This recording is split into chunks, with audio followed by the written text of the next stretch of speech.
এসব করার পরে ওই ওনার হাতের মধ্যে রাখা হলো। উনি কি করলেন, নবীজির কাছে নিয়ে তুলে দিলেন। তুলে দেওয়ার পরে তিনি বলতেছেন, উম্মুল ফজল বিনতে হারেস, তিনি বলতেছেন, আমি নবীজির কোলে যখন ফাতেমার কলিজার টুকরাকে তুলে দিলাম, তুলে দেওয়ার পরে হঠাৎ করে আমার দৃষ্টিতে একটু অন্য দিকে গেল। আমি দৃষ্টি ফিরিয়ে দেখতেছি আমার নবীজি ক্রন্দন করতেছে, তার মানে কাঁদতেছে। আমার নবীজির চক্ষু মোবারক দিয়ে চোখের পানি ঝরঝর করে পড়তেছে। এবার আমি একটা ডাক দিয়ে বললাম, ইয়া রাসূলুল্লাহ, নবী, নবী গো, আপনি কেন গো কাঁদতেছেন গো ইয়া রাসূলুল্লাহ? আপনার কান্নার কারণ কি?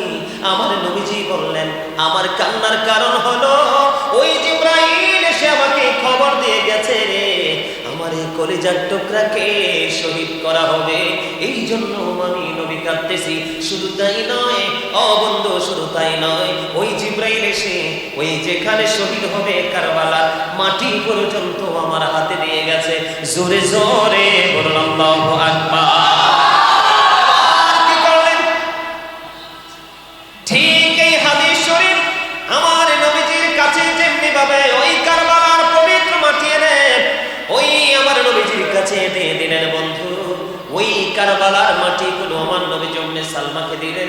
সালমাকে দিয়ে বলে দিলেন, সালমারে তুমি মাটিগুলো যত্ন করে রেখে দাও, যেদিন দেখবে এই কারবালার মাটিগুলো, এই মাটিগুলো রক্তে লাল হয়ে গেছে রে, সেই দিনে মনে করবে আমার কলিজার টুকরা শহীদ হয়ে গেছে।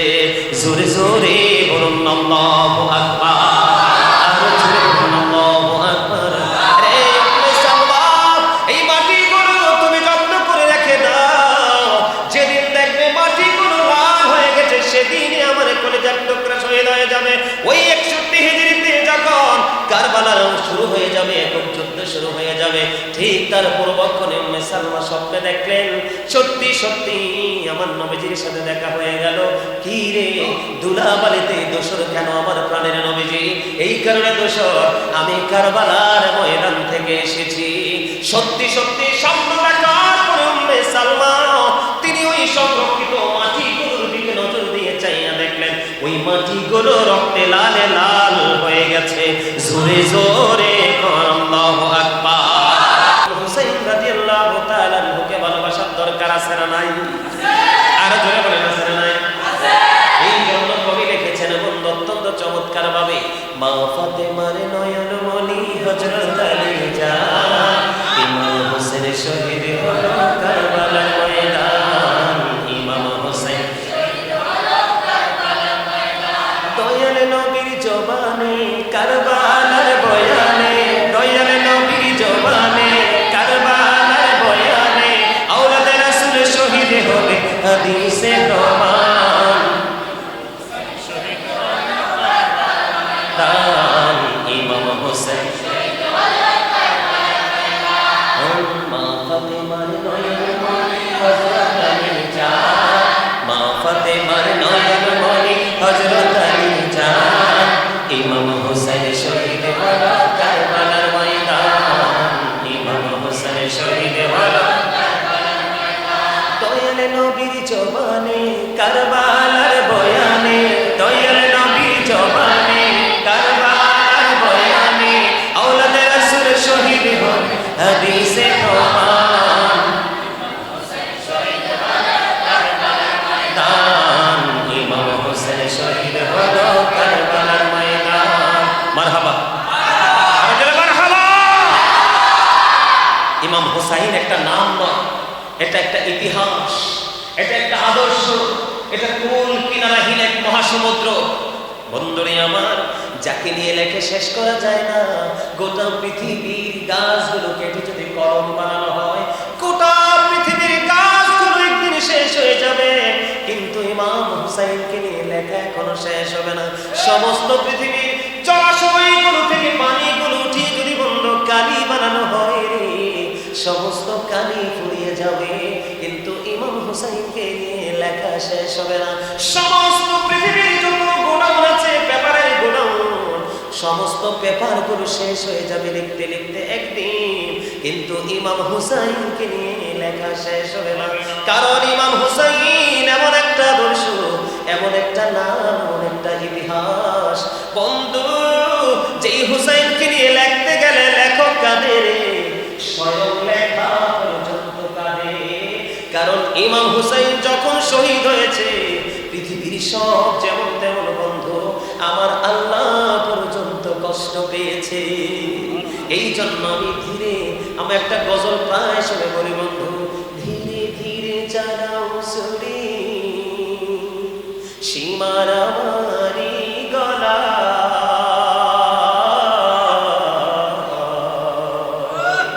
জলাদিনের কাঁদন শুনতে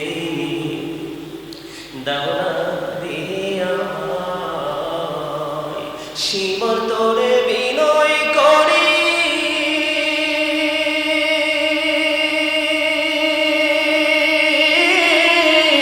আমার গলায় দিস না ছুরি রে,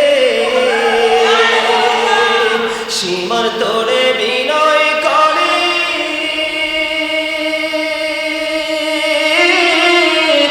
আমার গলায় দিস না ছুরি রে, বেহেশতেতে নিব তোরে আখিরি বেলায়, জয়নালাব্দিনের কান্দন শুনতে দাও না রে আমায়। আমার নানা নবী ছিলেন,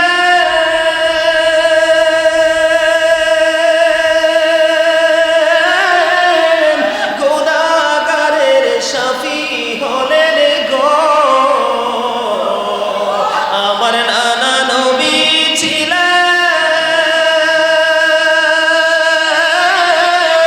গুনাহগারের শাফি হলেন গো। এই গলায় দিতেন চুমা, এই গলায় দিতেন চুমা, নানাজি সদা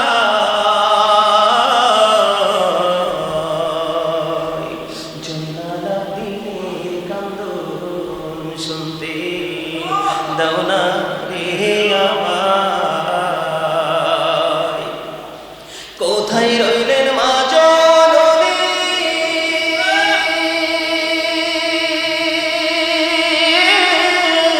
তোমার হুসাইন ধরাশায়ী গো, সীমার বসিল মাগো, সীমার বসিল মাগো, আমারি সিনায়, জয়নালাব্দিনের কান্দন শুনতে দাও না রে আমায়। ধীরে ধীরে চালাও ছুরি, সীমার আমারি গলায়, জয়নালাব্দিনের কান্দন শুনতে দাও না রে আমায়। আমার গলায় দিলে ছুরি,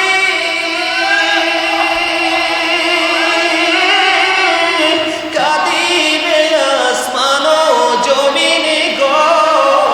বলেন আমার গলায় দিলে ছুরি, কাঁদিবে আসমান ও জমিন গো। কাঁদিবে না বনে খুদা, আর শোনো আল্লাহ, জয়নালাব্দিনের কান্দন শুনতে দাও না রে আমায়। মারহাবা, আর কেউ বলেন না মারহাবা। এই ছোট্ট গজলের মধ্যেই কারবালার কোনো ইতিহাস উঠে আসছে, এই ছোট্ট কথাগুলোর মধ্যেই নির্মমতা উঠে এসেছে, ঠিক কিনা বলেন? বন্ধুরে আমার আমি বলতেছিলাম, মা খাতুনে জান্নাত ফাতেমা সকল মুমিনা নারীদের সরদারিনী, এত পাওয়ার এত মর্যাদা যে হুসাইনকে আমার আল্লাহ দিয়ে দিলেন, কিন্তু এই হুসাইন কেন তিনি শাহাদাত বরণ করলেন? এত নির্মমভাবে কেন তিনি শাহাদাত বরণ করতে হলো? কেন তিনি শহীদ হতে হলো, এটার কারণ কি? ইয়াজিদের মধ্যে কি এমন নষ্ট চরিত্র ছিল যেটা ইমাম হুসাইন মেনে নিতে পারে নাই?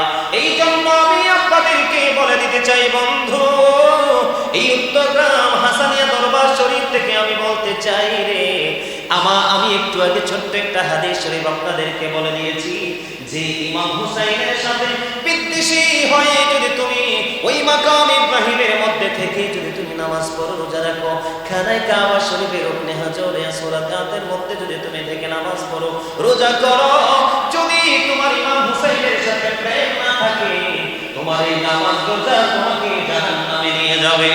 জোরে জোরে বলুন নাউজুবিল্লাহ। আমার আলোচনা একটু হৃদয় দিয়ে শুনতে হবে, গভীর মন দিয়ে শুনতে হবে। আমি বিশেষ করে স্টুডেন্ট যারা আছো, তোমরা ছাত্র যারা আছো, তোমাদেরকে বলবো, কারণ অসংখ্য গণিত নবীর দুশমন, আহলে বায়তের দুশমন যদি একত্রিত হয়, একটা নবীর প্রেমিকের হুঙ্কারে গড়ে যেতে বাধ্য হয়। এই জন্য লক্ষ লক্ষ কোটি কোটি নবীর দুশমন হওয়ার চাইতে 1 কোটির মধ্যে একটা নবীর প্রেমিক অনেক বেশি দামি। তার সিনায় যার নবীর প্রেম নাই, তার ঈমান নাই, বলে গেলে চলবে না। এখন থেকেই ট্রেনিং নিতে হবে, এখন থেকেই শিখতে হবে। ইমাম হুসাইন কেমন করে যুদ্ধ করার শিক্ষা দিয়েছেন। উম্মুল ফজল বিনতে হারিস রাদিয়াল্লাহু তাআলা আনহা থেকে হাদিস কানা বর্ণিত, তিনি বলে দিলেন, আমি একদিন স্বপ্ন দেখেছি। স্বপ্নটা হলো কি? গভীর মনোযোগ। আমি নবীর আহলে বায়তের সাথে যদি তোমাদের শত্রুতা থাকে, তোমাদের কি অবস্থা হবে বোঝানোর জন্য বলে দিতে চাই। তখন তিনি কি করলেন? উম্মুল ফজল বিনতে হারিস তিনি নবীজির কাছে চলে গেলেন। নবীজির কাছে গিয়ে ডেকে ডেকে বললেন, ইয়া রাসূলুল্লাহ, ইয়া হাবিবাল্লাহ, নবী গো, ও প্রাণের নবী, আমি একটা স্বপ্ন দেখেছি গো নবী, ইয়া রাসূলুল্লাহ, আমি একটা স্বপ্ন দেখেছি। কি স্বপ্ন দেখেছো? আমি দেখেছি আপনার থেকে একটা গোশতের টুকরা আমার হাতে দেওয়া হয়েছে। জোরে জোরে বলেন আল্লাহু আকবার। তার মানে কি? নবীজির থেকে, কেউ থেকে, নবীর পবিত্র দেহ মুবারক থেকে ছোট্ট একটা গোশতের টুকরা আমার হাতে রাখা হয়েছে, এটা আমি স্বপ্নে দেখেছি। ইয়া রাসূলুল্লাহ, আমার নবীজি সঙ্গে সঙ্গে ডাক দিয়ে বললেন, হ্যাঁ, তুমি উত্তম স্বপ্ন দেখেছো, তুমি উত্তম স্বপ্ন দেখেছো। ওই মহিলা তিনি স্বপ্ন দেখেছে কি নবীজির পবিত্র বডি মুবারক থেকে গোশতের টুকরা তার হাতে রাখা হলো। আর নবীজি বলতেছেন, তুমি উত্তম স্বপ্ন দেখেছো। কেমন করে উত্তম গো নবী? আমার আপনার প্রাণের নবী তিনি বলে দিয়েছেন, একদিন আমার কলিজার টুকরা ফাতেমার সন্তান প্রসব হবে, আর ওই সন্তানটাই তোমার কোলে রাখা হবে। জোরে জোরে সুবহানাল্লাহ। এই জন্য আমার নবীজি বলে দিয়েছে, আমি হুসাইন থেকে, আর হুসাইন আমার থেকে। জোরে জোরে সুবহানাল্লাহ।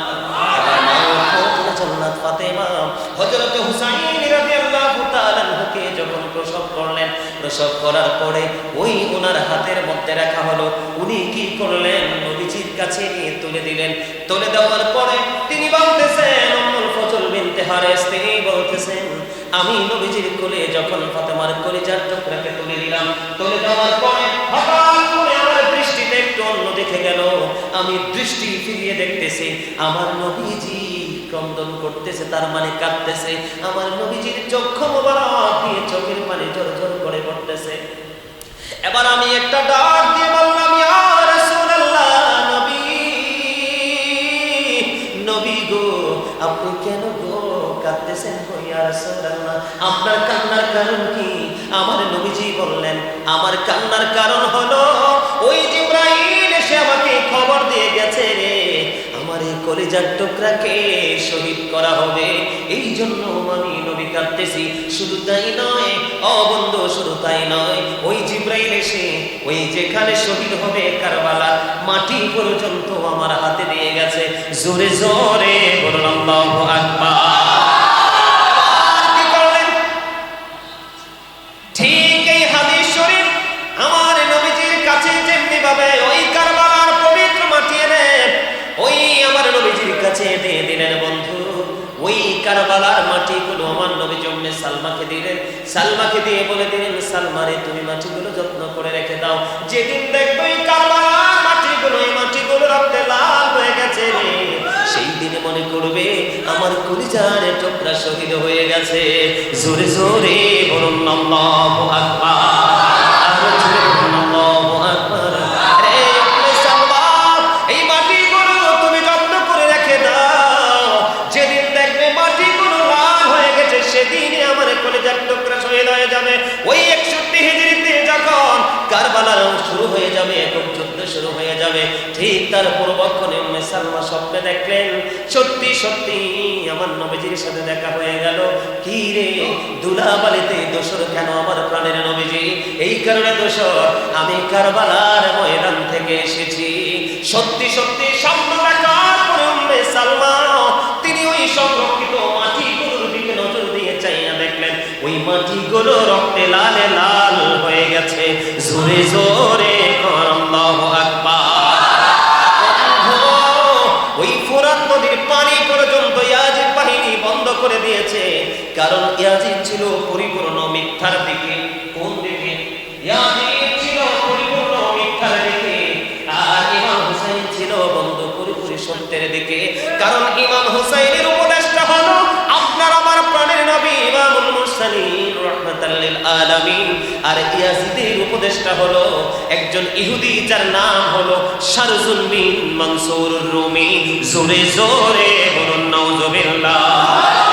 সারা জীবন আমরা শুনেছি তেলে আর জলে কখনোই মিশে না, ইমানদার এবং বেঈমান কখনো এক হতে পারে না, নামাজি এবং বেনামাজি কখনোই এক হতে পারে না, একজন সত্যবাদী আরেকজন মিথ্যাবাদী যেমনি এক হতে পারে না, ঠিক তেমনি ভাবে সত্য এবং মিথ্যাও কখনো এক হতে পারে না।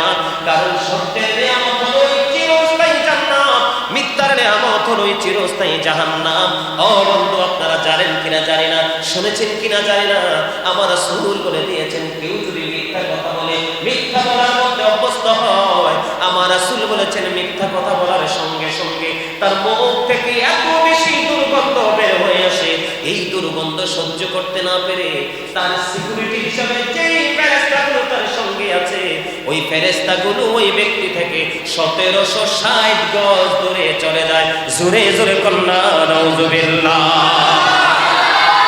আমি আপনাদেরকে কারবালার মর্মান্তিক অধ্যায়টা একটুখানি বুঝাই। ইমাম হুসাইন রাদিয়াল্লাহু তাআলা আনহুর সাথে বিদ্বেষ করলে বন্ধু উপায় নাই, উপায় নাই। ইমাম হুসাইন রাদিয়াল্লাহু তাআলা আনহুকে ফুরাত নদীর পানি দেওয়া হয় নাই। যেই নবীর হলে পৃথিবী হতো না, আমরা কেউ হতাম না, ওই নবীর কলিজার টুকরার জন্য ফুরাত নদীর পানি বরাদ্দ আমি একটুখানি বলে দেই বন্ধু। যেই ব্যক্তি হযরত ইমাম হুসাইনকে ফুরাত নদীর পানি পান করায় সবচেয়ে বেশি বাধা প্রদান করেছিল, ওই ব্যক্তির সর্বশেষে মৃত্যুটা কেমন হয়েছে জানেননি? আহলে বাইতের সাথে প্রেমের ডোরি লাগাও, এখনো সময় আছে বন্ধু, সময় চলে গেলে আর তুমি খুঁজে পাবা না। আহলে বাইতের সাথে দুশমনী সবচেয়ে বড় জুলুম, ঠিক কিনা বলেন? এই জন্য আমি একটা গজল লিখেছি বন্ধু। এই যে জালেমরা বর্তমানে দেখবেন মিডিয়ার মধ্যে ঢুকলে শুধু ইয়াজিদকে সাধু সাজাইতে চায়, এটার চেয়ে বড় জুলুম আর কিছুই হতে পারে না। আরো জোরে বলেন ঠিক না ঠিক? জালেমদের উপায় আসেনি।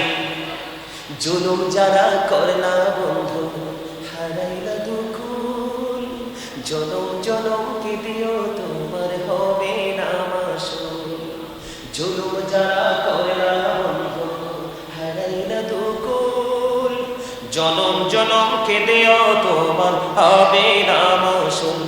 একবার ভেবে দেখো না তোমার কোথায় ঠিকানা, একবার ভেবে দেখো না তোমার কোথায় ঠিকানা।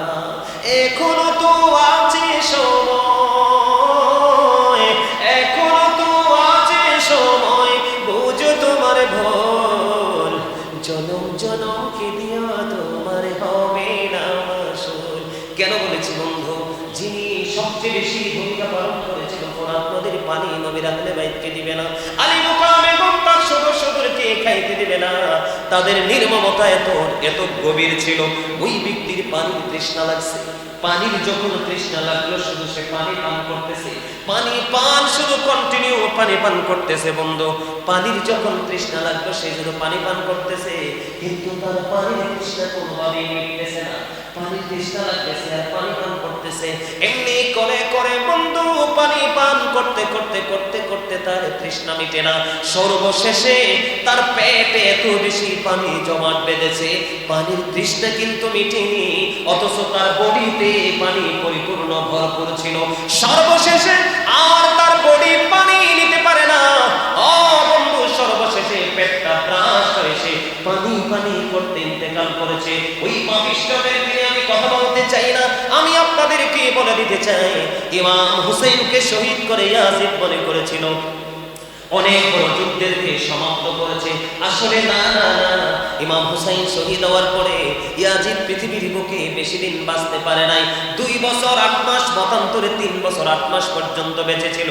আপনারা বলেন, একটা মানুষের জীবনে 2 বছর 8 মাস, 3 বছর 8 মাস একটা হায়াত পেল? কোন হায়াত হলো না।